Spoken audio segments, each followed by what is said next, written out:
Hello, everybody. It is Steve, your friendly neighborhood lawn gnome.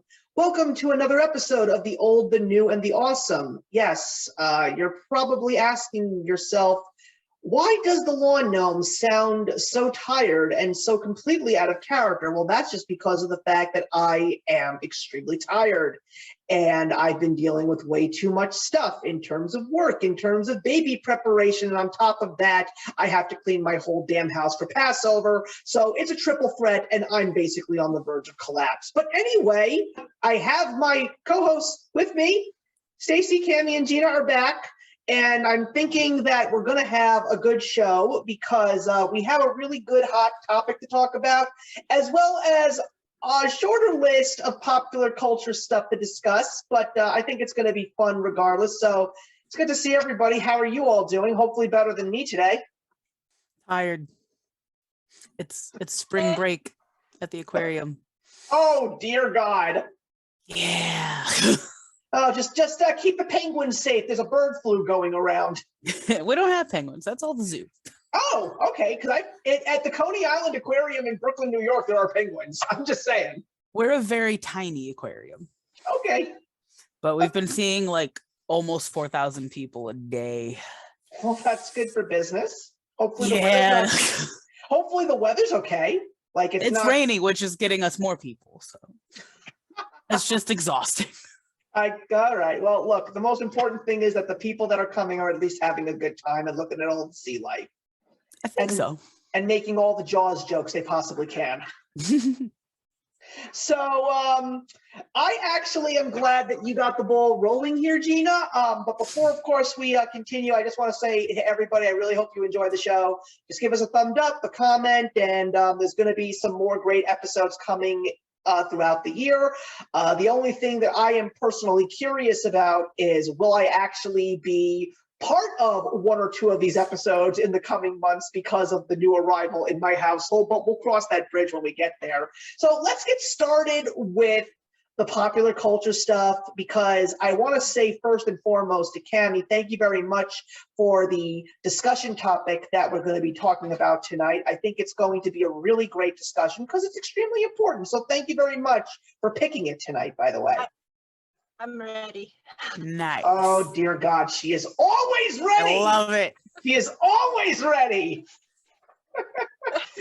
So I didn't get a chance to do so yet, Gina, but I know that you have seen the 25th Pixar film, Turning Red. I have the ability to see it because, of course, I have Disney Plus now. And thank goodness I do, because I am so excited for the premiere of Moon Knight next week. Very excited about that. I'm going to miss it. I have to wait forever to watch it. Because I'm going to be in California when it premieres. Oh, wow. That's awesome, though. Yeah, I'm excited. Yeah. As long as you're not a resident of California, that's great. Right.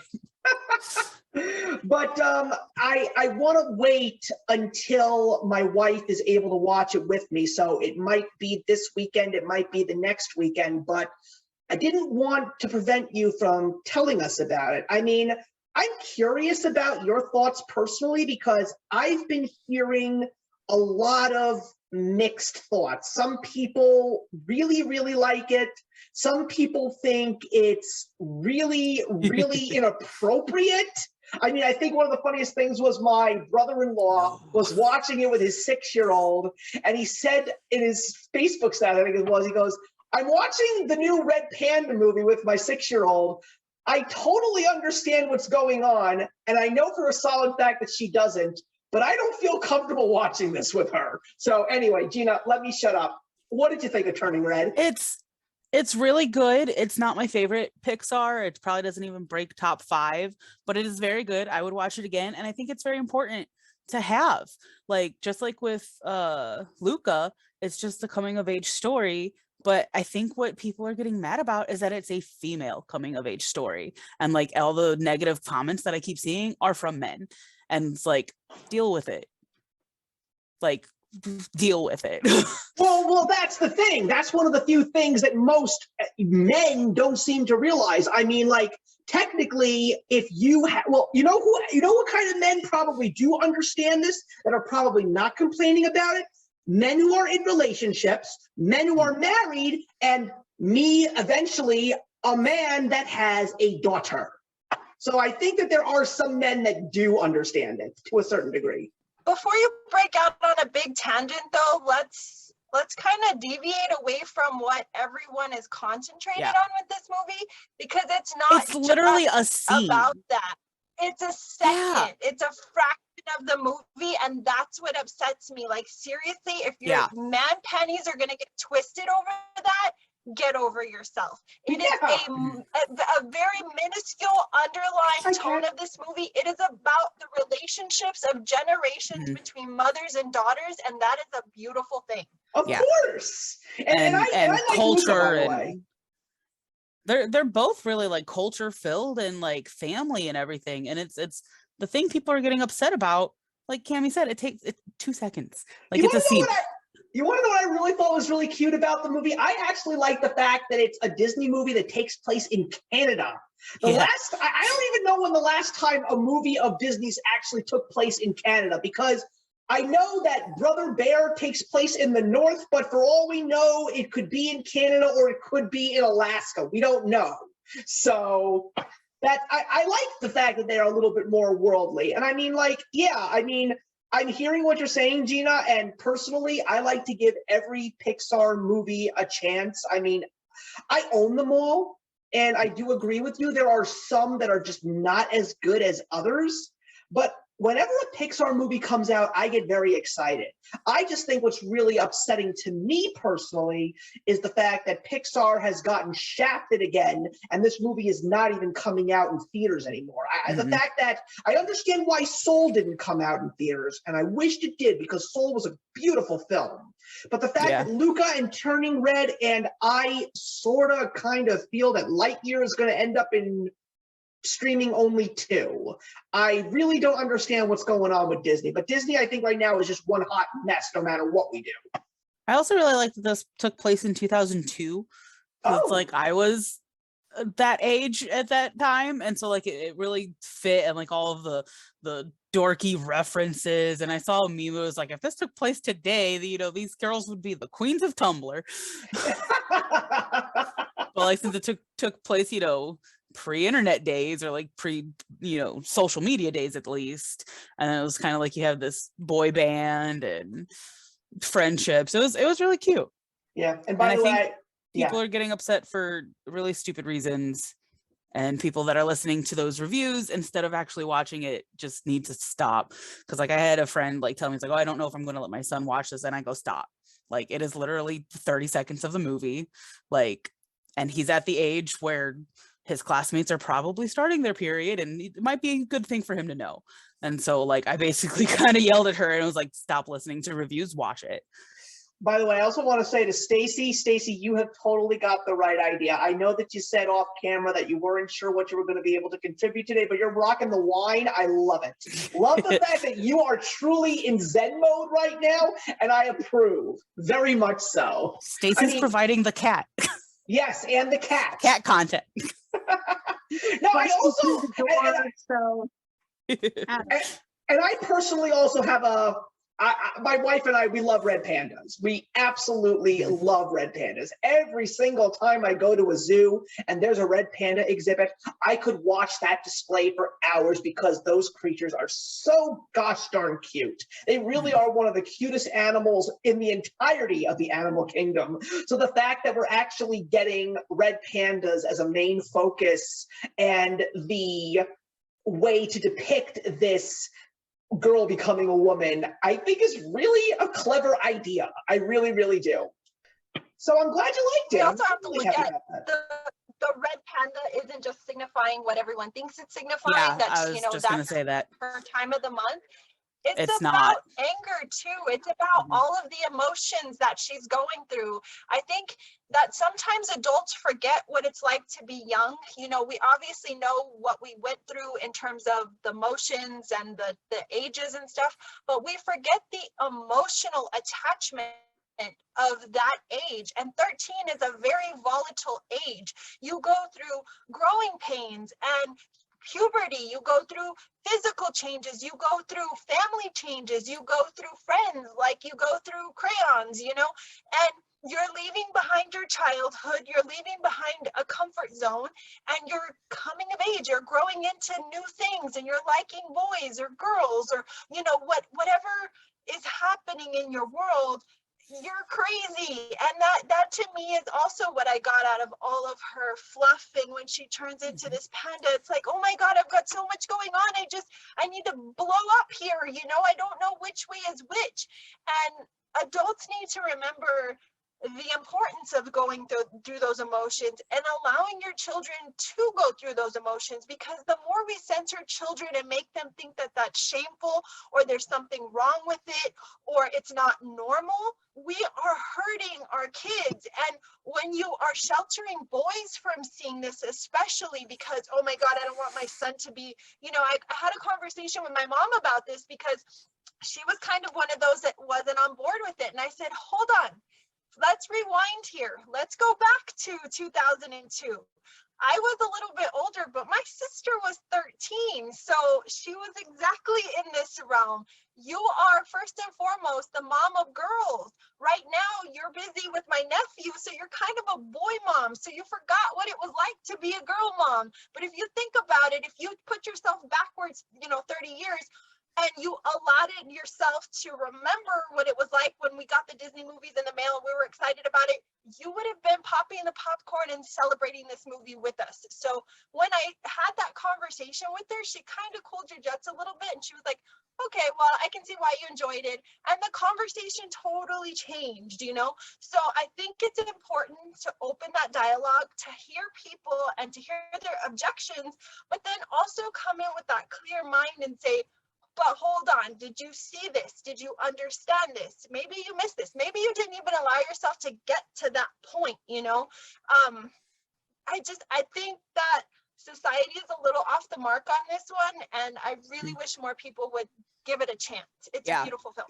I'm just sick and tired of people complaining about things just because they need to complain about something these days. It's getting really under my hair right now. The problem with people complaining, though, I think about this film is they're complaining because other people are complaining and they haven't watched it or experienced it for themselves, and that's what upsets me. It's like, well, have you even watched it? Well, no, I'm just going off of what I read or what I heard.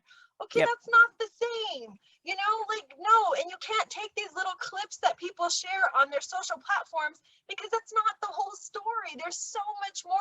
I feel like this story honestly has like 4 stories within it. You know, there's the generational story, there's the cultural background, there's the friendships. I mean, there's so much happening, and it's so exciting on every turn. And I just feel like if you put it in a box and you make it about one thing, then you're kind of doing the film an injustice, and you're doing yourself an injustice, because you could really actually like it. I'll get off my soapbox now. Go Red Pandas. I agree with all that. I haven't seen it. Neither have I. And Bob, but Gina, you actually saw the biggest movie of 2022 also. You actually also saw The Batman. I gotta be honest that I might be one of the few people in this world that really had no interest in seeing it, because maybe, well, look, Cammie, I see your face over there, but think about it. You're talking about someone who basically had 5 wet dreams on YouTube Live about Zack Snyder's Justice League right in front of everybody. Because what can I say? I love that movie to death. And when that whole thing that's still going on, oh my God, it's getting to the point where I'm really sick and tired of seeing all over Twitter #restore the Snyderverse. I really am starting to get annoyed by that, even though I'm on that train. But knowing that, you know, after this movie that clearly was praised by so many people, and they say, okay, we're going to take Ben Affleck's movie that he was supposed to star in and supposed to direct, and we're going to give it to another guy, Matt Reeves, who is a great director, by the way. He directed the recent last 2 Planet of the Apes films in that trilogy, and they're brilliant films. I love those movies. And we're going to just now take Batman and go back in time, and we're going to have Robert Pattinson. Again, I also want to say, I am not against Robert Pattinson. I mean, look, I know that he is connected with Twilight, but there are so many movies that he has starred in that he is absolutely fantastic in. I have seen many films that he's been in, and outside of Twilight, yes, also Harry Potter and the Goblet of Fire. We will never forget that. We will never forget Cedric. But I recently saw him in Tenet. I loved him in Tenet. I thought he was great. But he's a great actor. I do like him. And knowing that he was chosen to play Batman along with the rest of the cast that's in it, Colin Farrell as the Penguin, Paul Dano, who I personally love as the Riddler, as well as Zoe Kravitz as Catwoman. And apparently today a massive thing was dropped. The scene that didn't make the movie with the Joker in it. I actually watched it and it was pretty good. So I'm going to get off my soapbox here because I will be watching the movie when it's hit HBO Max on April 19th. And yes, I will review it because people are saying that it's great. But Gina, please, was it really that great? Yes, it was. It's a different take on a Batman movie. So a lot of times the Batman movies really focus on how he becomes the Batman and like the parents' death and, you know, blah, blah, blah, blah, blah. This one is very much more a detective movie. And he's already established. He's already been the Batman for like a year, I think, at this point. And so it was very much a detective movie. Like, hey, Gordon pulls him in on this case, and it's the whole case, the whole movie. And it was very well, like the cinematography in it is gorgeous. I was really impressed with all of that. I don't think it feels like a 3-hour movie. Like, it's not one of those, oh, it is a 3-hour movie, but it feels like 2. It felt like a 3-hour movie. And the friend that I went with, we both had to pee at the same time. So, you know, I kept sitting there thinking, like, okay, I got to go. And I check my watch and be like, oh my God, okay, I'm going to wait like another half hour. And I was like checking my watch and I was getting ready to get up and she goes, I'll be right back. I got to pee. And I was like, ah. So I watched the bags and she peed and then she got back and I ran out and we didn't miss too much. But it was very good. I had no idea that Colin Farrell was Penguin. Yeah, a lot of people didn't realize that. Had no idea. None. Well, that's the beauty of makeup, but I also heard that he really, like, you would never guess that was him because he really steps out of his usual persona and character. And but you know something? Colin Farrell is one of those actors that people really don't think about. He's very versatile. Very versatile. I mean, I remember him in a movie like Saving Mr. Banks. I remember him in one of my favorite comedies of all time, Horrible Bosses. He is so hilarious in that movie. But a lot of people think about him in so many other ways. They don't really realize what a great actor he is. And finding out that he was actually chosen to play the Penguin was a really great choice. I mean, it looks great. It feels, to me, based on what I've seen, it feels very noir. And if it's a detective story, you really got to make sure that noir works. And I don't know if Cammie has seen it or is planning to see it, but based on what everyone is saying to me, it sounds like a lot of this film is taken, at least the elements are taken from The Long Halloween, based on what I am hearing and seeing. And I am also sort of more excited to see it now when I get to see it on HBO Max, because apparently they did the Riddler right. And Cammie knows how much I love the Riddler.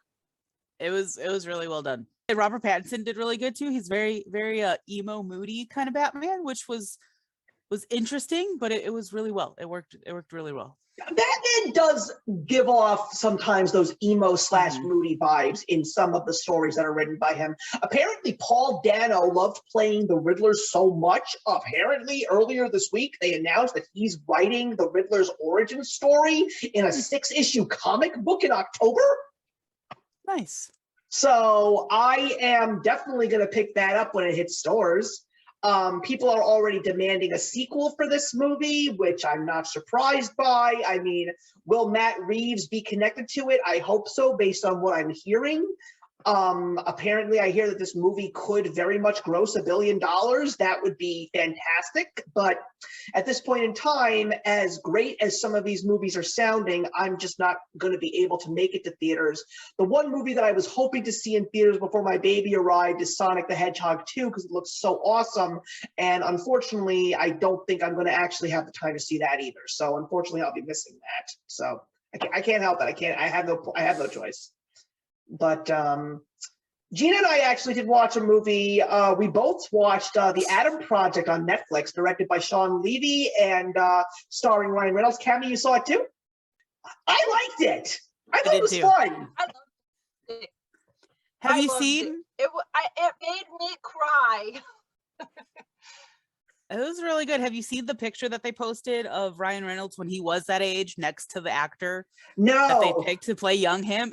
They look very, very much alike. No, I love the boy. He looked like Ryan Reynolds. He really acted like Ryan Reynolds. I thought that all the other people in the movie were fantastic. I love Catherine Keener as the villain. I love Zoe Saldana.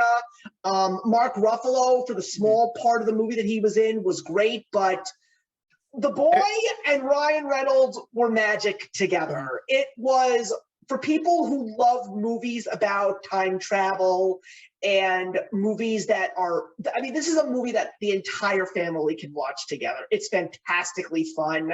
And considering the fact that Sean Levy has directed some great family movies like the Night at the Museum trilogy and another great movie that I saw last year starring Ryan Reynolds, Free Guy. I love Free Guy so much. Free Guy is great. Free Guy is a fantastic movie. It's truly something special.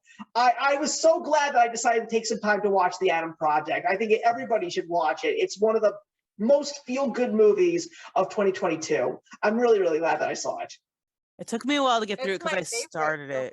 Yeah, it's really good. It took me a bit because I started it, and then I remembered that an episode of Outlander had came out that I forgot to watch, so I stopped it, and then I finished it last night. Outlander took over. Nice. I will have to say there is just some kind of screen magic when Mark and Jen get together, and I was so excited. Oh yeah, that's right, Jennifer Garner's in it. I like the meme that it's them now and it's 30 going on 13. 13 going on 30. I remember that movie. It's like, forget 13 going on 30. We're now 30 going on 13 again. No, it was just so great. Everyone that they got to be in that movie was perfect. They really had an amazing ensemble cast in that film. The dialogue was just the chemistry of the dialogue between all of the partnerships that they placed. I mean, I was elated to see Zoe Saldana too. I haven't seen her in a film in quite some time, and her and Ryan Reynolds were cinematic magic. They just paired so well together, and every scene, whether it was action or romantic, it was just perfection. So that movie was a lot of fun, but I think it was a good age for me to see it because it just gave me all the feels of how quickly time does pass and how we should appreciate our parents, you know, if we're lucky enough to still have them with us, because we don't know what's going to happen tomorrow. And that's why I cried. I cried probably 3 times during the film. It was every time that Mark would kind of just make it known that you don't really know how much time you have. What was that saying that he kept saying in the film that Romans, I don't remember. I forget that phrase. Does a parent die in the movie? Yeah, the father is all the not on screen. Yeah, the father's already dead at the beginning of the movie. Oh. And then they time travel and visit him. Yeah. Yeah, I lost my mom, so I don't handle like parental grief stuff very well in movies or books. So no, it was beautifully handled in this film. Yeah. I mean, like you have that feeling of separation because you know the inevitable. You know that no matter what the outcome is, he's not going to be there, and he's okay with that. Like even when they find him, he makes that realization that, hey, I'm not supposed to know how I go. You're not supposed to tell me. And I know I don't get to be at the end of this story, but we're going to do everything we can to make this moment the best that it can be. And they do. They make every minute count. And I don't know. There was something really special about that. Very warm You know, and embracing. So watched. I think society needed that right now. I watched the sizzle reel for Netflix with all the programming, the movies and the TV shows that were coming out for this year, and I saw the Adam Project. And I was like, this looks like a movie that I would enjoy. I didn't anticipate the heart that this movie was going to have. I really did not. I didn't have a feeling I was going to enjoy it because I like Ryan Reynolds and blah blah blah. But this movie was a big surprise, a real treat, a big surprise. A movie that was not so much a surprise for me is a movie that I finally watched, and I finally snagged myself a copy of Edgar Wright's Last Night in Soho with Anya Taylor-Joy, and whoa, that movie was great. I love Edgar Wright. He's my favorite director. I was very curious to see how he was going to take on a full-on horror film. But what I loved so much about that movie was the fact that, yes, it's really filled with horror elements, but he really captures the glitz and glamour of London in the mid 1960s. So all the bright lights and the bright colors, like, it sort of like tries to cover it up, but there's a horror story actually happening in here, which is what I really liked about that movie. It was something different from him. It was something fresh. I'm really always excited, you know, even though I love when he makes movies with Simon Pegg and Nick Frost, when he decides that he wants to work with other actors out there, I'm always curious to see how they're going to work with him. And he just knows how to work with his actors. This cast was wonderful. It's also the very last movie that Diana Rigg co-starred in, so it was nice to see her one last time. I haven't seen that film, so I don't have anything to add. Yeah. Cammy, I think you should, as a horror fan, you definitely should. I also watched Steven Spielberg's West Side Story. It, for some strange reason, is streaming on HBO Max and Disney Plus, which is weird to me. That is weird. And I, yes, have seen the 1961 film, and it's a great movie, but I gotta say I like this one more. I think the reason why I like it is maybe just because of the fact that it's a more modern time and we're able to do so many more things with movies, and I just felt a more realistic and more grittier vibe in this film. I think one of the stupidest things that people were saying was people were very upset over the fact that a portion of the cast for a decent portion of this film does speak in Spanish. And what's very interesting is the fact that when the characters do speak Spanish, there's no subtitles. For me, I personally thought that just added to the film in some way for me. I just didn't have an issue with it because even though someone like me didn't understand what they were saying throughout portions of the film, through their body language and the main focus of the plot points of that story, you could still understand what was going on. Also, if you do know the original 61 film or even the Broadway show, you will totally understand what's going on in those scenes. I personally thought that it was very well done. It was a shock for me because I already knew this when I was going into this. Steven Spielberg has never directed a musical before. He should have been doing this for so many years. He did a great job. It's definitely on my list. I haven't seen the original, and then I have a friend who it's one of his favorite musicals, and so we agreed he's gonna watch Cats with me and I'm gonna watch that with him. And I told him, I was like, we have to watch both of them by this date, and it's just really hard to schedule because he's in Florida and I'm here, and then we both have weird schedules, and so I haven't watched either of them, but they're on my list. I've watched the original many times and I love it. It's a great movie. I've never seen the new one. I think you should give it a shot, especially if you enjoy the original, because one of the few things that I will specifically say is all the songs are there. That's the most important thing. All the same? Because I know them all. I had the CD. Well, the songs are brought into the film in certain times. They have said one of the other things that some people felt a little bit weird about was the fact that some of the songs showed up in different parts of the film, but they still worked for the whole film in general. but all the songs that you know and love, they're all there, and they all are beautiful. It's great. I will definitely say that.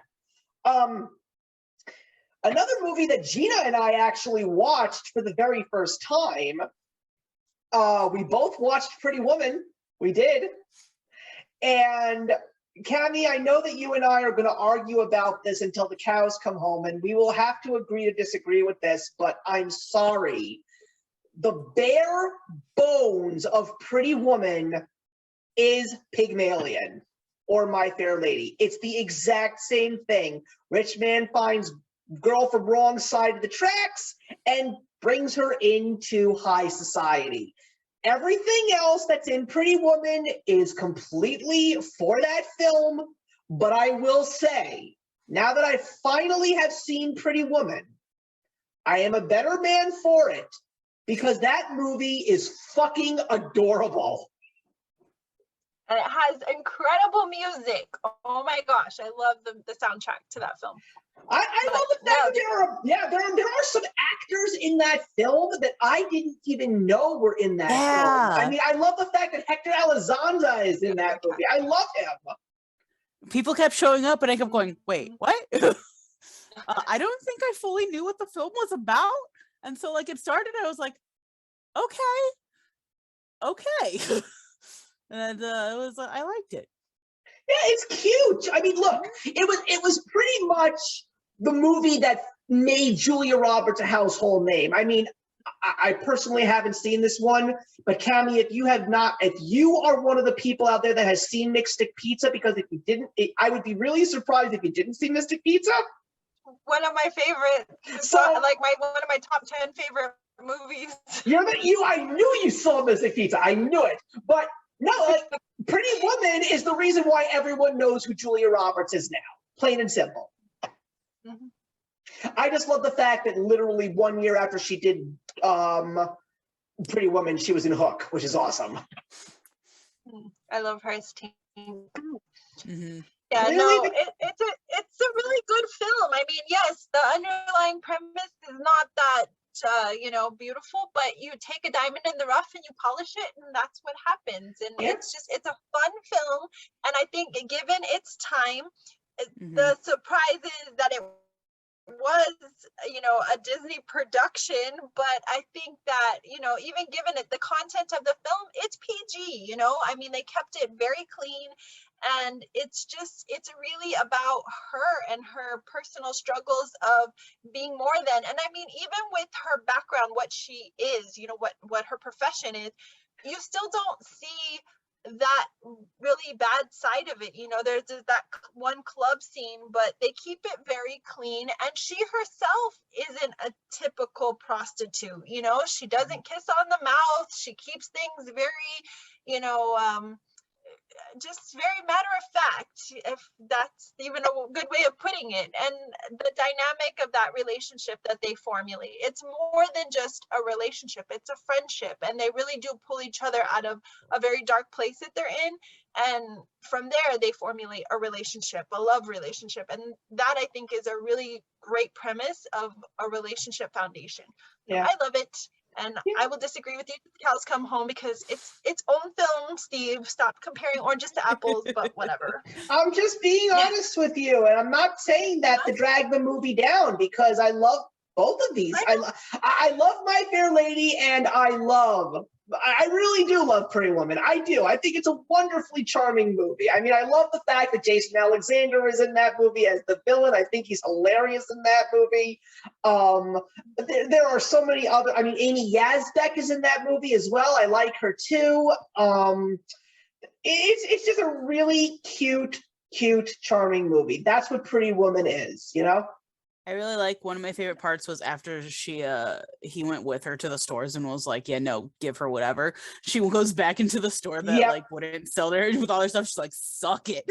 Yeah. I wouldn't be surprised if Cami knew this, but the most iconic scene in the movie is when Richard Gere slams the necklace box on her fingers and she laughs. People know that actually was not in the script. That was improv. Yes. Just because, and because of the fact that that was in the movie, that is pretty much the reason why Julia Roberts became the person that she is in Hollywood right now, because that laugh is infectious. laugh, I love that exactly. laugh. I love that That laugh. laugh was genuine in that moment, and that's why they kept it. They were like, oh my God, that's perfect. So yeah, I'm glad Yep. they kept it. I love it. I love it when movies do that. I mean, we talked about that with Lord of the Rings in past episodes, but I just love that when they actually keep those non-anticipated moments and they end up being the big fan favorite moments of those films. That's what makes Hollywood, at least what we remember Hollywood as the wonderful thing that it is. I know that that happened in White Christmas too, in the scene where the boys do the sisters. Danny Kaye wasn't supposed to like keep hitting him with the feathers or everything, and so Bing Crosby laughing in that scene is completely genuine because he was not expecting it. That's great. And they kept it because it was so fun.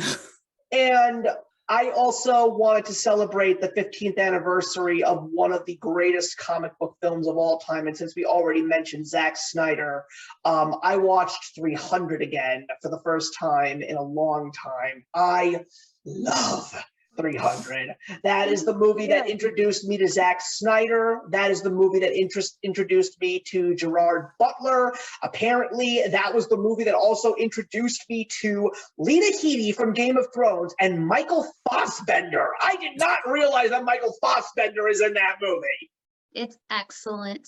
And Dave Wenham, who had already played Faramir in Lord of the Rings, was in that movie as well. I love 300. And the comic book, they added a couple of things into the movie. The whole story that involves the wife and the Parliament of Sparta is not even in the comic books, and it adds an extra dimension to the story as a whole. But those action sequences, right out of the comic book, page for page, Zack Snyder directing it, revolutionized the way a comic book movie should be made. It's gorgeous, absolutely gorgeous. I've actually never seen it. If you want to see a true tribute to a comic book, I mean, you don't even need to read the source material. I didn't even read the source material then. I just found myself a copy of the original 5 issues of 300 literally 4 months ago. And now I finally read them. The movie on its own, it's just gorgeous. And I like the sequel too, by the way. I think that Rise of an Empire is really good. But Stacey, even though Gerard isn't in it. Yeah, but Stacey, for me, it's great because I am a massive fan of Eva Green. I love Eva Green. I love Gerard. Gerard Butler's awesome. Where is he? He should be doing more movies like this. I don't know. He needs to slap a kilt back on and get out there. By the way, I don't know if you actually know this, Stacey, but I'll tell you. I'm sure that you enjoy 300 besides the story and besides Gerard Butler for many reasons. In the comic book, there's nothing on the waist of any of those Spartans. It's weird to see it in comic book form, but yeah, those men are actually walking around with their members flapping in the breeze. So I wouldn't kick him out of bed, Steve. Not saying that you would.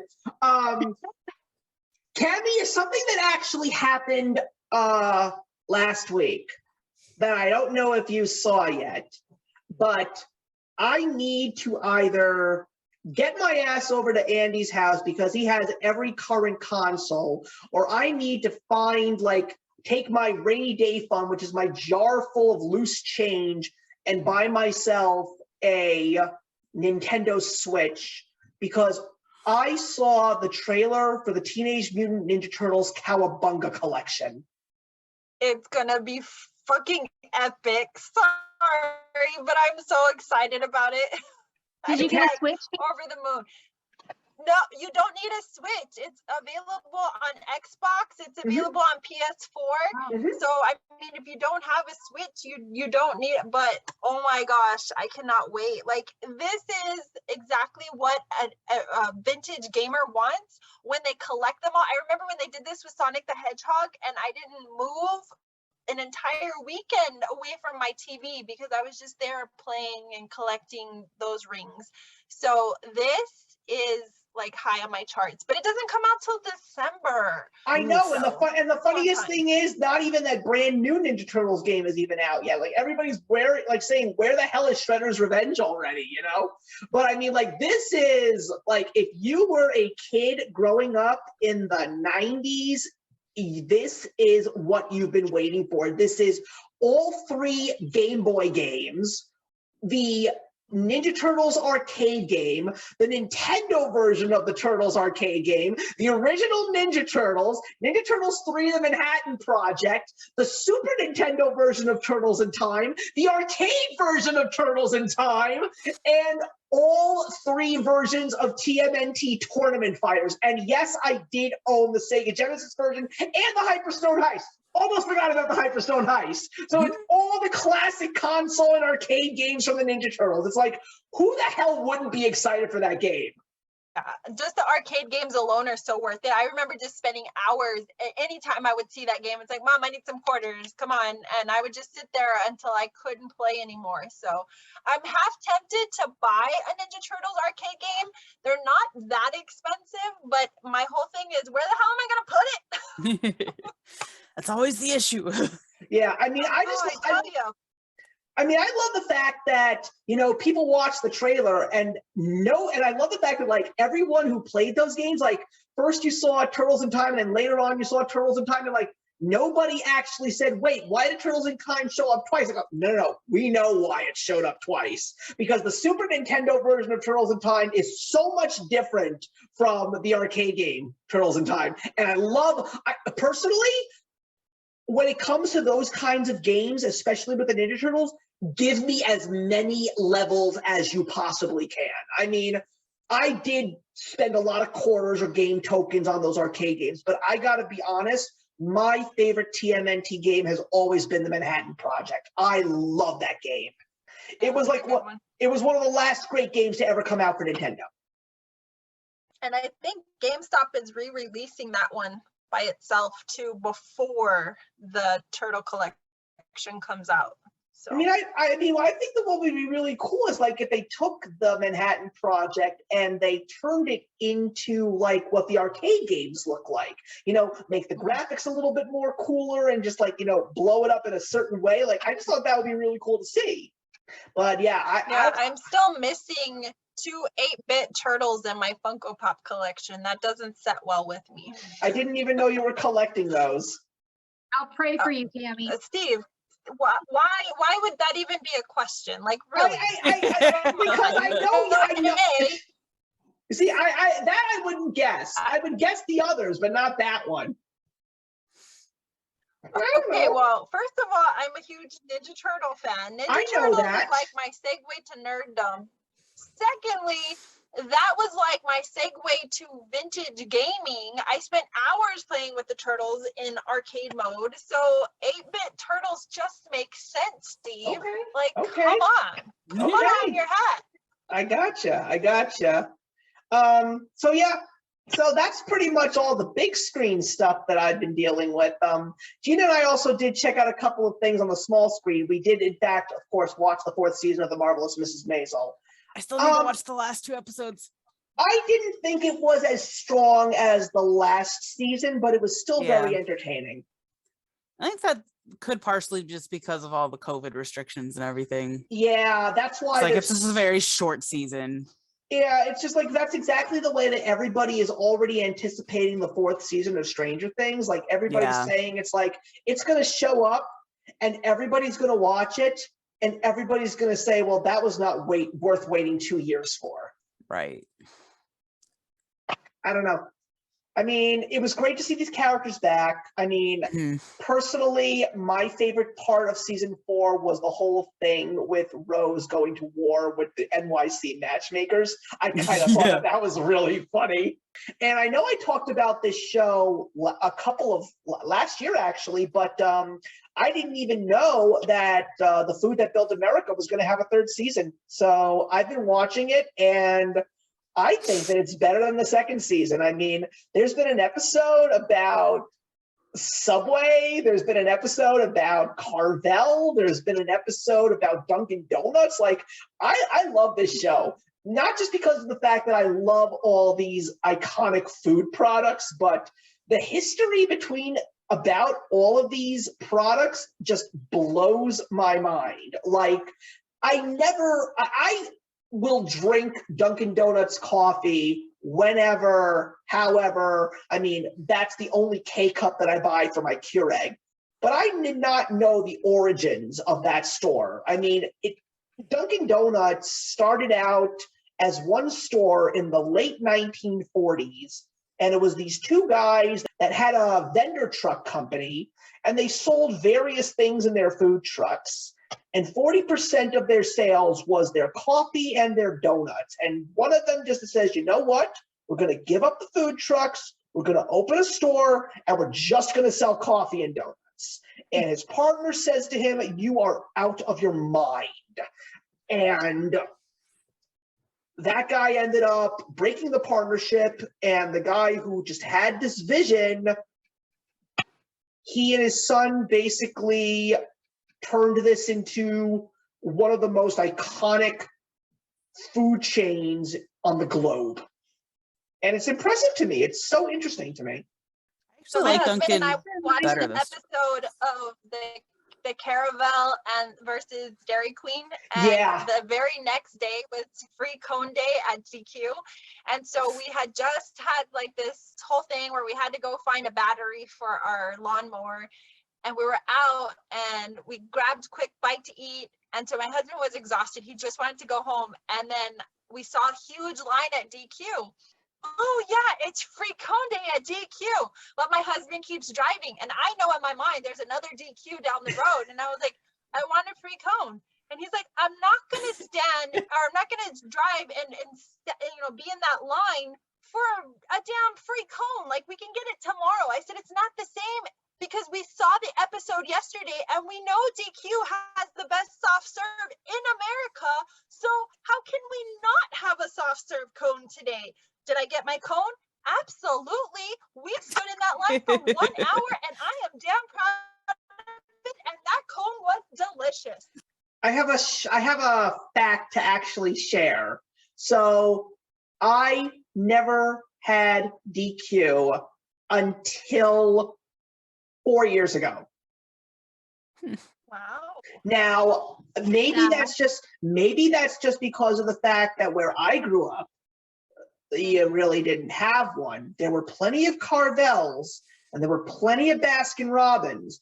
There were even a couple of areas in Queens and Long Island, even the city, where you could go to a Haagen-Dazs. But Dairy Queen was not something that I could ever see in my area. And there was one thing, ever since I was a little kid, that before I died, I had to have one. Cammie, you could probably guess what I'm talking about from DQ. A blizzard? Bingo. So when Did they give it to you upside down though? That's there the big are thing. there are some of them that do, and then there are some that don't. And I will Okay, always so- say that I will say that the ones that don't, those blizzards always taste like crap. Fun fact though, I live in the hottest city in America, and there are 2 locations that have signs on their doors that say, we will not serve you a blizzard upside down because it will melt. So So it's okay. so when But yeah, we were blizzards going are fun. So when we were going to my wife's parents, they live in the suburbs of North Philly, and very close to them, there's a DQ. And I said to her, I've got to go there because I want to finally have a blizzard.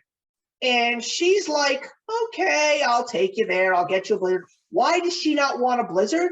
Because she was under the impression that the only flavor of ice cream that they had was vanilla. And she doesn't eat vanilla. She likes chocolate. So she drives me to the Dairy Queen. And she's standing there with me, and I say, yeah, can I get a medium Blizzard with Butterfinger in it? And then the guy says, do you want that with vanilla or chocolate soft serve? And the immediate thing is like, my wife, like, she grows like 3 inches tall. She's like, it comes in chocolate. So now she's obsessed with them because she can get she only gets one thing. She only gets a medium chocolate Blizzard with M&Ms. That's the only thing that she'll get. I like to experiment. She's very set in her ways. That's her thing. She's very particular about her chocolate. But we have now done this thing. Like, we literally go about 40 minutes north of us sometimes to a place called Hurricane Wings. There was one that was closer to us. There were a couple of them, but they closed. So we really like this place because my wife's not a fan of Buffalo Wild Wings. I don't know if they have those in your areas, guys, but she doesn't like their stuff. Hurricane she likes. So we will literally go 40 minutes out of the way to get to that one specific Hurricane, either have a lunch or have a dinner, and then we will go to the DQ on the way home and we'll get Blizzards. I've officially dubbed those outings our natural disaster dinners. Because you go to Hurricane and then you get a Blizzard for dessert. I love that. Yeah, I had But it's funny that you say that because we don't have a Caravel here. So when I was watching Yeah, I the don't know episode, what I was Caravel like, I is. wonder how that tastes because we were actually Googling it to see how close one was so we could do comparison contrast. And there's one in California. So we're going to take a trip to Cali soon. And that's on our bucket list of what to do. But with DQ, I grew up with DQs because it's a Texas, New Mexico thing, and they're all over the place. But the fun thing that I learned here is that when I moved to Arizona, they're only ice cream establishments. In Texas and New Mexico, they have food. And so I was without food until last year. They finally built a new DQ location. It's about 20 minutes from me, but you bet you're behind. I get in the car and I will drive that extra moment so I can have a chicken fingers basket because it is the best. Yeah, when it comes to chicken fingers, Jen prefers TGI Fridays. I like the Nathan's chicken fingers. We got plenty of those around here too. Nathan's is awesome. Yeah, Carvel is mostly an East Coast thing. I mean, I have have no that idea what it is. here. hey, I just Googled it. We have one 24 minutes away. Had no idea. Well, what's so interesting about Carvel is, Carvel was something that I've known about ever since I was 5 or maybe even younger than that. I know Carvel. That was the king of soft serve on the East Coast, and it still is today. I mean, whenever you go to a birthday party, whether it's for kids or whether it's even for adults, it's always a Carvel ice cream cake that is served. Yeah, it's always Dairy Queen here. Carvel ice cream cakes are amazing. Fudgy the Whale, Cookie Puss, even just a regular non-themed Carvel ice cream cake is the best. Stacey, would you agree with me? It's all about those chocolate crunchies on the bottom. Yes, the crumbles.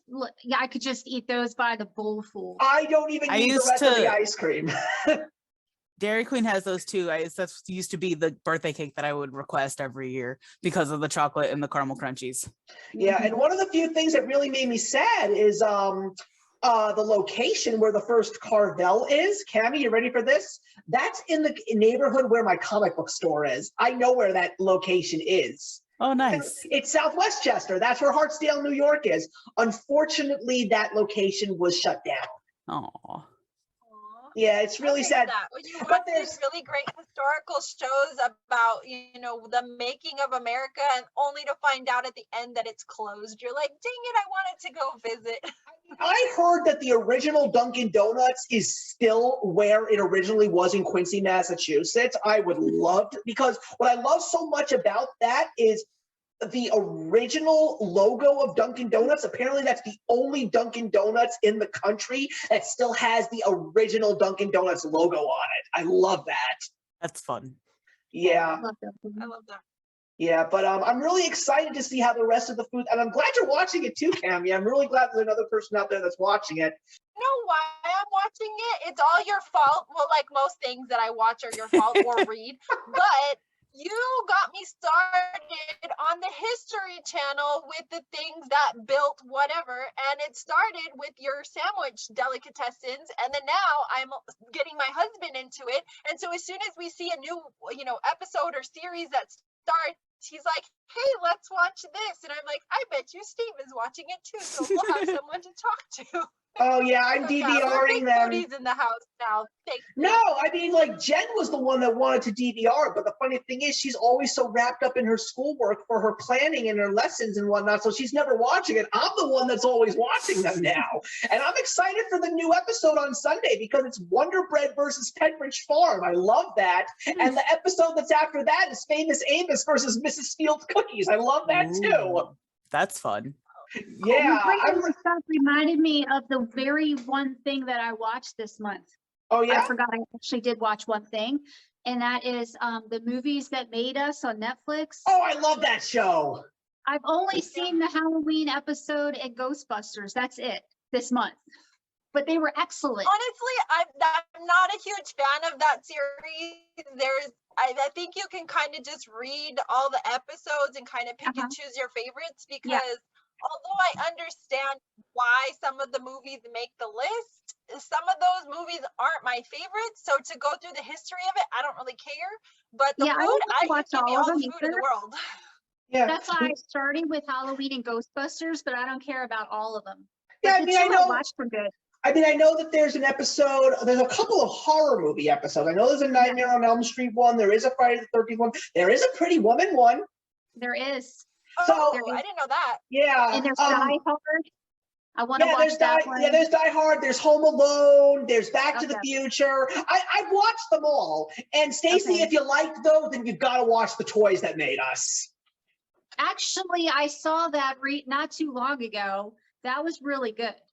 You know, I gotta tell you guys, these History Channel things and all of these, I'm starting to love documentaries these days more than actual movies. Like, Cammy, you know, I could watch the Funko or the Image Comics documentary whenever, however. Like, I love these documentaries. They're fantastic and you learn stuff about things. And I think that's why I love The Food That Built America, because I'm such a pop culture junkie.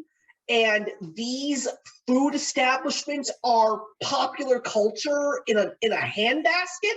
And I also just love the way that they're structuring the last two seasons of that show, because I love how they talk about like the two competitors. Because what I loved about season 2 was there were so many episodes that were Coke versus Pepsi and McDonald's versus Burger King. I liked that.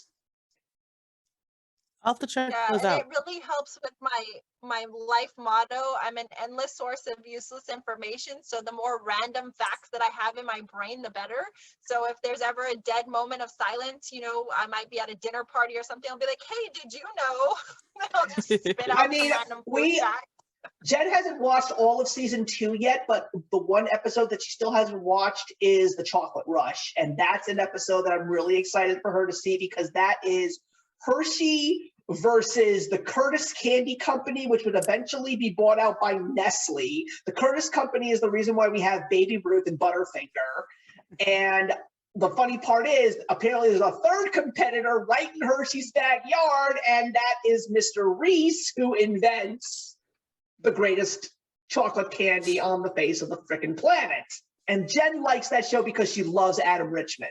That's one of her favorite food personalities. And I love one of the lines that he says in that one specific episode. He's like, you could take 10 people and ask them if they like Reese's peanut butter cups, and the one person out of those 9 who doesn't is probably the one with the peanut allergy. He said, clearly there are 2 kinds of people in this world: people who love Reese's peanut butter cups and those who are dead to me. Which one are you? Fun fact, my husband does not like Reese's peanut butter cups, and Neither it drives does- me up the wall. Neither does my wife. He loves Reese's Pieces though. So I let him stick around because we can find that happy medium.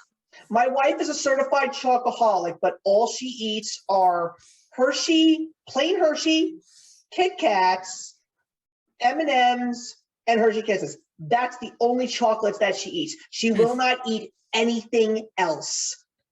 The I will plainest do of the plain. Hershey's bars like plain if I'm baking, but I can't just sit there and eat them. They have to have almonds or something in it. I cannot just eat plain They're too chocolate like plain. that. It's just Now, weird. I think the reason why, I mean, that's why I classify her as like, she really is a pure, unadulterated chocoholic because she likes chocolate in its purest form.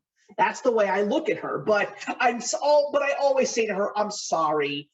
You cannot really, I always say to her, you cannot be a true chocoholic and not love the combination of chocolate and peanut butter. You just can't. Reese's peanut butter cups are like one of my favorites. Butterfinger, I love Butterfinger. Love. I think Butterfinger is my favorite candy bar. We sell these That used these chocolates in the gift shop at work, and they're a little expensive, but we got new flavors in recently, and oh my god, they're delicious. My favorite is the midnight snack. It has like pretzels and I don't even know what other crunchy things in it, and just like taking the first bite, I was like, okay, this isn't really worth the money for it, and then you take that second bite, and it's like, okay, this is delicious. And like pretty much all of the employees just keep buying all the chocolate. Like guests hardly ever get into it. And there's this one that we have that is a peanut butter and jelly. And like we weren't sure how it would be, but like the peanut butter is like in the main chunk of the chocolate. And then there's a thin layer of chocolate under it. And then between that and the bottom layer of chocolate is the jelly. And it is very tasty. Yeah, the nickname for that is called Heaven, and that's it. Yeah. They're No, very good.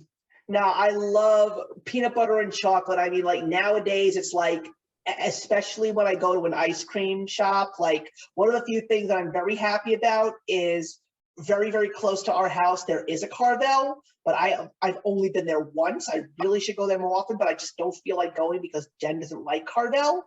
But we also, a little further down the road, this is something that I don't often see on its own.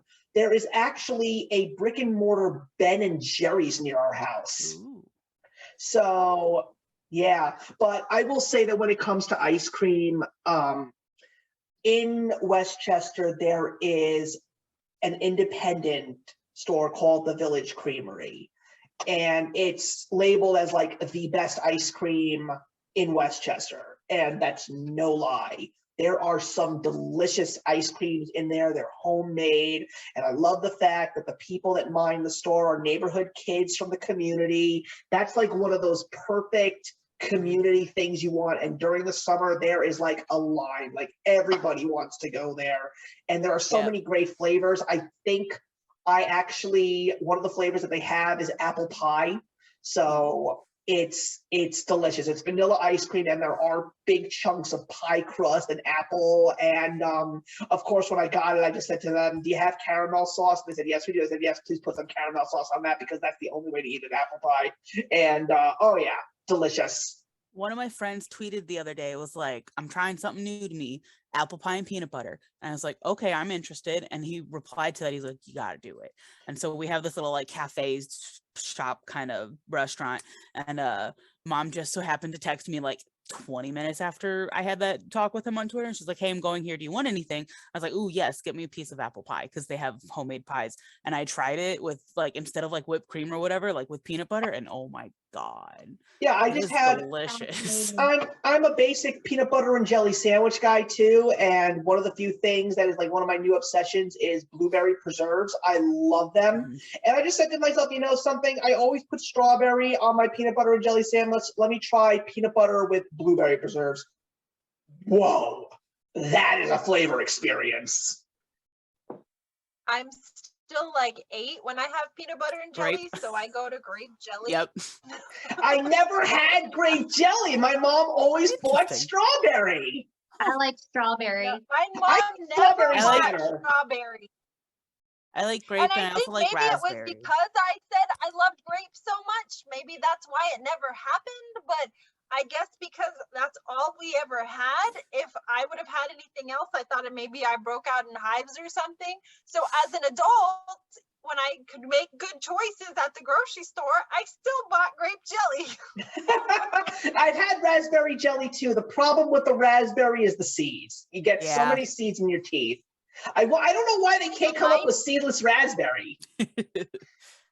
My neighbor, she does the jarring and, you know, like the old school style cooking and stuff. Homemade And preserves. she makes an amazing preserve date jelly. I never in a million Ooh. years thought that would even be good. It is heaven. You want to talk about heaven in a jar? And when she brings them to me, it's like Christmas morning. I'm like, Miss Evans, you are the best neighbor on planet Earth. God bless you. Yeah, Let me I go have haven't even, breakfast now. I've seen jars in one of my local supermarkets and I never bought one yet, but I've seen blackberry preserves. I'd like to try that too. One that I never Very good. even knew was made. When I was living with my best friend back in 2008, we had an apartment for 2 years. He bought pineapple preserves. Ooh. Now, I would never put that on a peanut butter sandwich or Yeah. anything like that. But you want to know what I did with that? I put it in a marinade for chicken. And I made a Hawaiian chicken on the grill. And That would be that was really good. good. That sounds good. Yeah, it was a mixture of pineapple preserves and a little bit of duck sauce and a little bit of sweet chili. Fish tacos. If you put the pineapple with the fish tacos. Ooh. Oh, I had a fish taco once at a place with like mango pineapple salsa, and it was Mhm. delicious. Mm-hmm. And yes, I am one of those people that does actually have pineapple on pizza. I do too. I I always like- was against it, and then I tried it like I don't know a year or so ago, and now it's like my go-to. You want to I know like what it. it is? You want to know what it is? It's the sweetness of the fruit Mhm. mixing with the zestiness of the sauce. Of the sauce, yeah. The way don't- that you're gonna love pineapple on pizza is if you have a pizza with a really good tomato sauce. Yeah. Yeah. I For me, tried was it from never like about the sauce. I like the way it tastes with Canadian bacon. It's Yeah. just a really good pairing. That's Well, I don't true. have it with like it, bacon or especially if they anything. crisp it. It's good with I love bacon. Canadian bacon. We actually, when my friends and I once ordered a pizza from Papa John's, we actually tried a very unusual combination, but you want to know something? It worked. Pineapple and mushroom. I'm not a big mushroom person. I don't like the texture. We enjoyed it. We thought it was tastes like delicious. dirt. I like mushrooms. They taste like dirt. I like mushrooms, but I wouldn't want it with pineapple. It was well, I think it's just the way that Papa John's made their mushrooms. They make them very good. But you know, I'm a sucker for portobellos. I love portobello mushrooms. Those are my favorites. Wow, we're talking. I never anticipated we were going to be talking about food so much. We haven't even gotten into the hot topic yet. I mean, speaking of food, I'm also watching the Tournament of Champions 3 on Food Network. I'm loving it. Jen got me into that one. Yeah, that's an interesting one. My sister got me into Is It Cake on Netflix. Have you I watched saw it? that. I haven't started watching it, but it did pop up. I just started watching the Bad Vegan though, Well, which I've has only been watched interesting. one episode, and so basically it's about, I want to guesstimate like 10 bakers, and they have to go up against each other for a competition of monetary value, and they have to make cake, obviously, that looks like something else. Mhm. And so they test their culinary skills, and they don't necessarily get voted off. They just get voted out of the next round or whatever. And so it'll eventually, I guess, get to a head. But they made taco cake the other day, and I'm like, man, those look like tacos. I mean, for real. I was really impressed. So yeah, Yeah. it's fun if you are a fan of those pictures online, you know, Mhm. that who made it best or whatever. So if you like goofy things like that, I think it would be a fun show. It's not And like my the wife best show on also- television. And my but wife it's, loves you know, the if you Spring like Baking Championships. That's another thing that my wife really likes. And I'm actually watching it from time to time, and that's just because of the fact that there's a new host, and her name is Molly Ye. And I just like saying Molly Ye because it's just so fun and cheerful to say. We have this local cupcake shop that every year for April Fool's Day, they make something that doesn't look like a cupcake. And The this year, pasta. their April Fool's one, yeah, they've done pasta, they've done a lot of stuff. This year, it's chicken and waffles. A food and pasta chicken and waffles. That's awesome. See, I miss the It's- cupcakes. I miss cupcakes because one of the few things that we used to have here was crumbs, and I was obsessed with crumbs. Ugh. Looks Cupcakes like is they've done meatballs before. They did mashed potatoes and gravy. They did a cheeseburger one year. okay. Oh, one of the girls did a cheeseburger on that show. It was really impressive too, Yeah. because she had to make the tomato look like it was wet, like with where the seeds were. So she did this whole gel thing. I was like, wow, that is incredible. It looks like a real tomato. I would need it because it was fondant, but it was still Yeah. super cool. Can I ask a question? Do we want to talk about banning books tonight, or do we want to just keep talking about food? Because this is too much fun. We could save it for another day. That's fine. Well, I I have mean, plenty of book shirts. no, I mean, I'm not lying. I was really excited to talk about the hot topic. Just in case everybody didn't know, we were going to be talking about banning books because of what's been going on in popular culture. But I got to admit, it sort of feels like if we go in that direction, we're just going to kill the It's gonna whole bring it evening. down, yeah. Yeah. I've just been having too much fun. I mean, we could save it Yeah. for next month. That's fine. I think that we Save it for could. next month. Yeah, and you know something, Cammie's approving. As long as Cammie gives the approval, I appreciate that because, It gives me more time to reread Mouse. well, that's also great, especially considering the fact that we're hoping to have a mouse discussion over on That's Comical as well. Mhm. Okay, so then I gotta talk about something food related, even though it's not about food at all. But I did talk about the fact that I was reading a comic book called Ice Cream Man last month, so I'm still reading it. And I just read the 4th volume. Issue number 13 of Ice Cream Man, ready for this, is a palindrome. Ooh.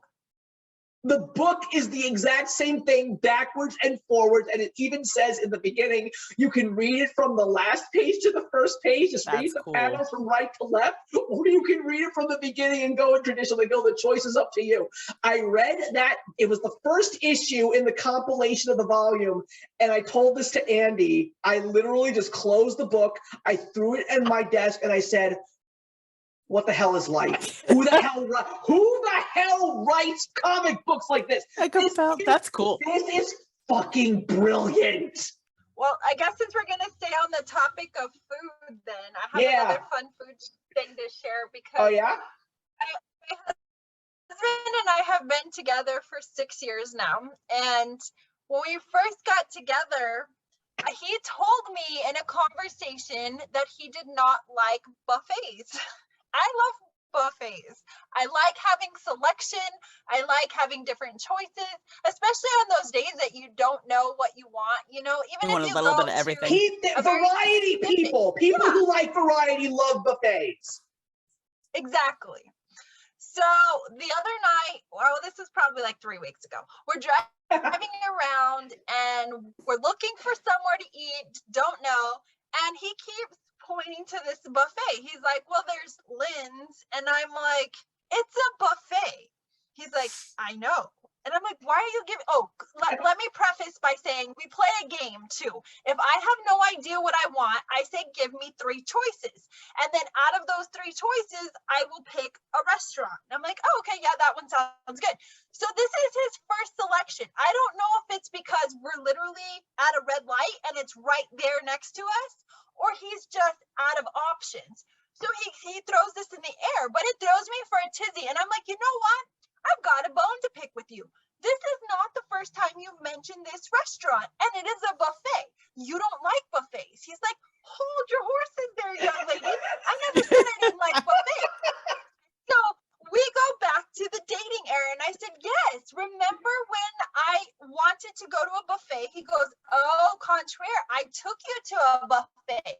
I said, yes, you did, but I thought it was because we were like in the new dating phase, so you were trying to be nice and not be like, ew, I'm not going to take you to a buffet, and you took me to a buffet because I wanted to eat at a buffet.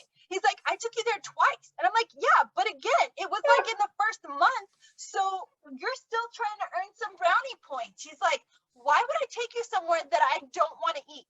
I'm like, because guys do it all the time. They go places that they don't want to go because they're trying to get to know the person. And I was like, so why, here we are, let's fast forward 6 years later, why are you recommending a buffet? And this is not the first time you've recommended this buffet. He's like, because I like buffets and I kind of want to eat Chinese food tonight. I'm like, all of a sudden,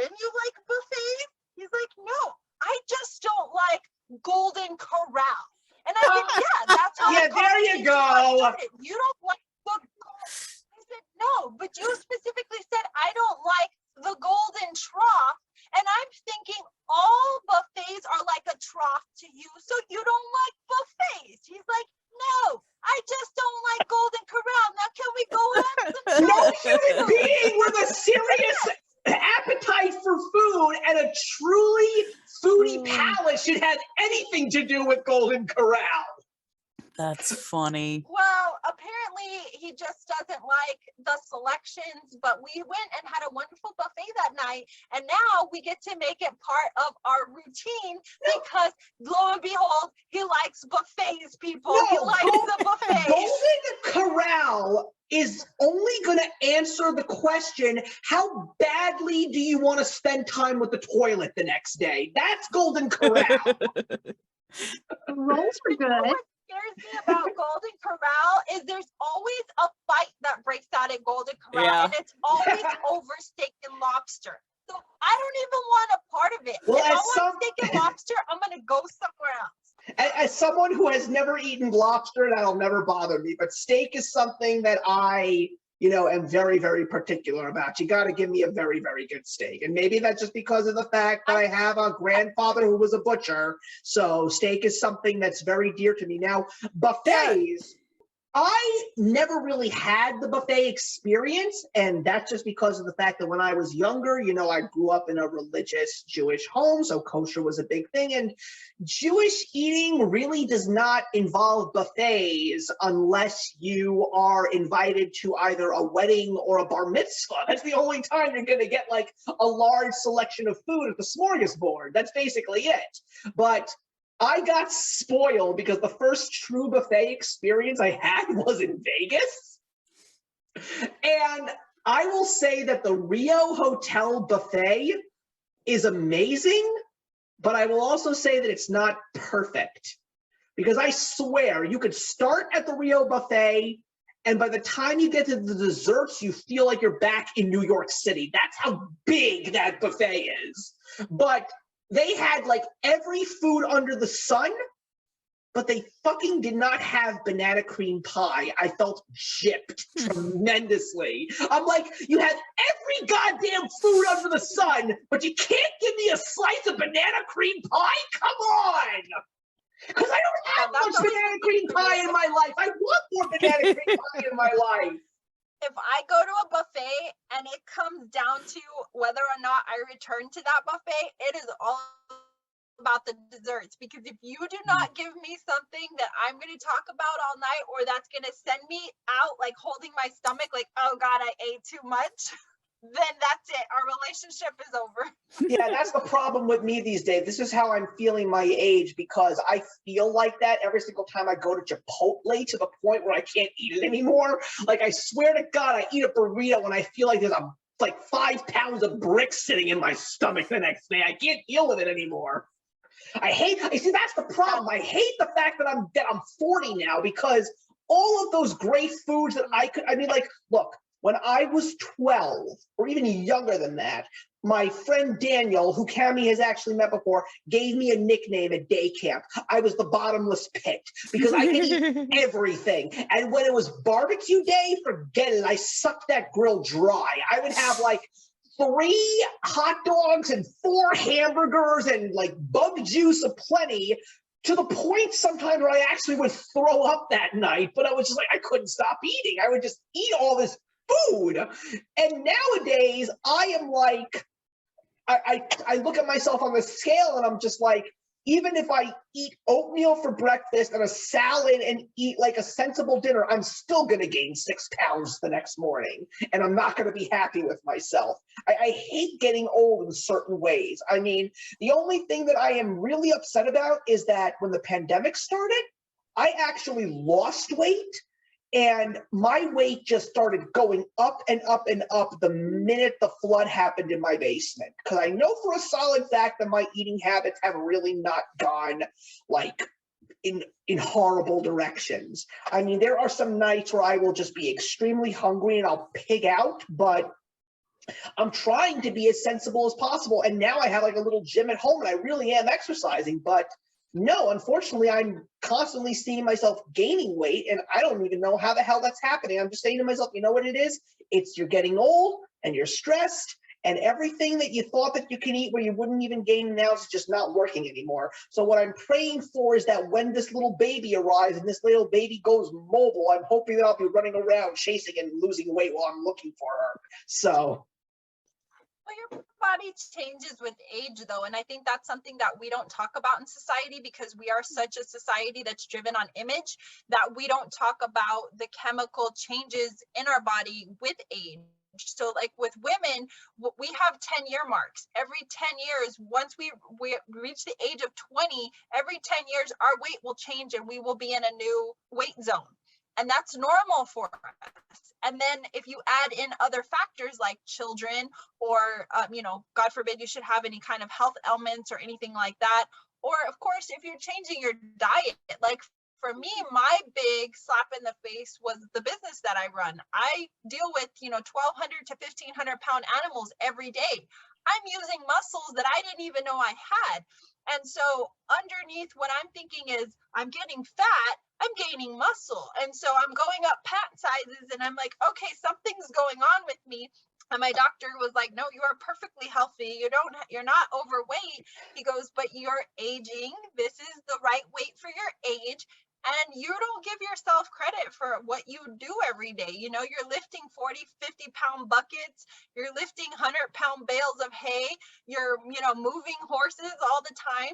So you're gaining muscle. And don't get me wrong, I still eat junk food. I predominantly will go to a healthy choice, but you give me a bag of hot fries and I will sit there and eat the whole damn thing without any kind of apology. And I will have a smile on my face, So I will indulge when I feel like it, but I also know when enough is enough, and I think the problem for me now is just fast food, because like you were saying, you used to be a bottomless pit. I noticed that I will gravitate to things that I used to love, certain numbers on a menu or certain menu items, and they just don't sit the same way with me anymore. And that's just my body saying, hey, this isn't for you anymore, make better choices, you're old.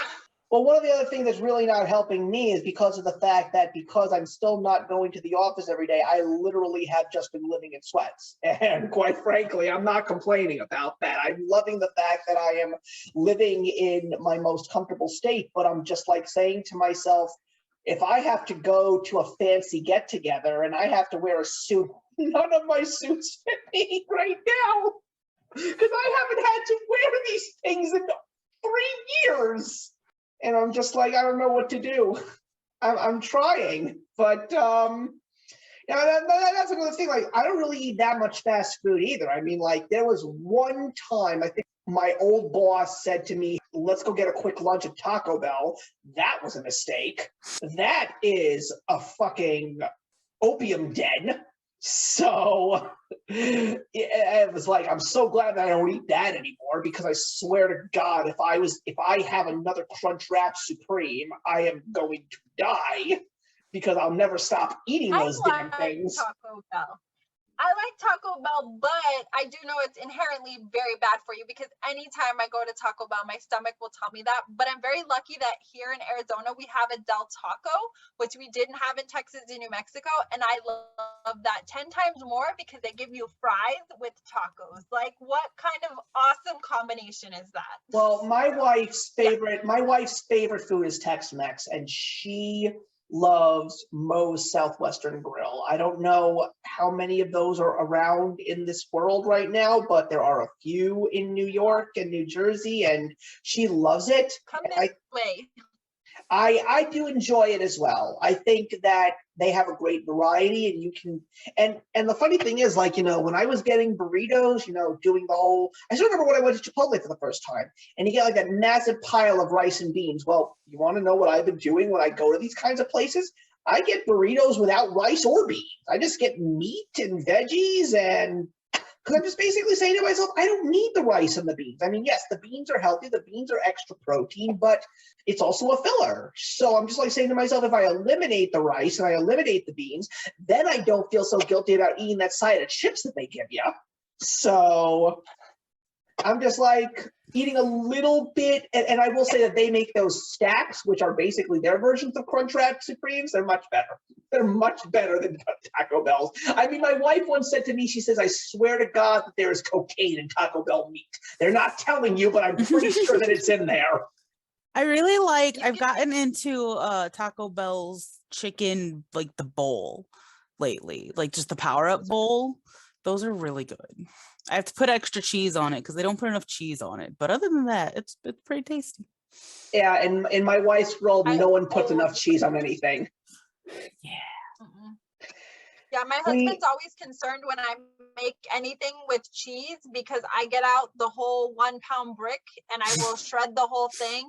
And he's like, that's a lot of cheese. And I don't know that my stomach agrees with that. And I'm like, your stomach will love it because it's going in this dish because I love the cheese. I put extra cheese in everything. Yeah, and I don't mind the fact that my wife, she's now currently like putting lots of extra cheese on lots of things, but I'm completely okay with that because she's not drinking milk straight. So this baby needs its calcium. So I'm just like, eat all the cheese you want. If this is the only way that our baby is going to get calcium, just eat that damn cheese and eat as much of it as you want. No problem.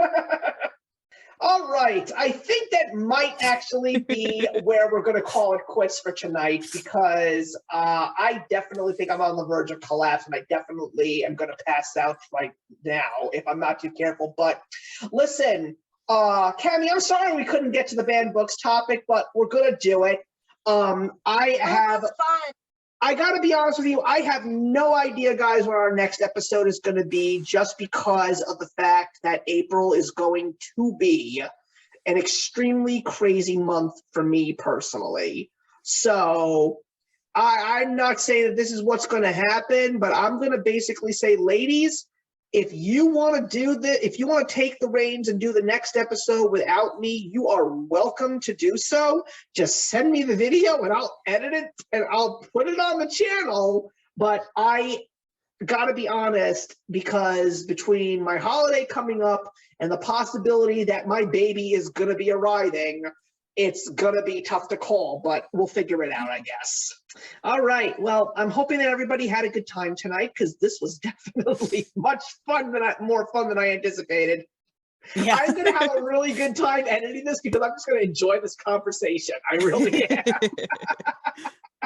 All right. So listen, I'll let you guys know what I think of Turning Red. It's going to be my next episode of Out of the Vault on the channel, of course. I don't know what other movies I'm going to see. I don't, but maybe I will. But anyway, everybody, thank you so much for watching. We'll see you all in the next one. If you enjoyed the video you just watched, feel free to leave a comment. Also, feel free to subscribe if you want to be up to date with our latest videos. Thank you so much for joining us today, and we'll see you in the next one. Actions speak louder than words.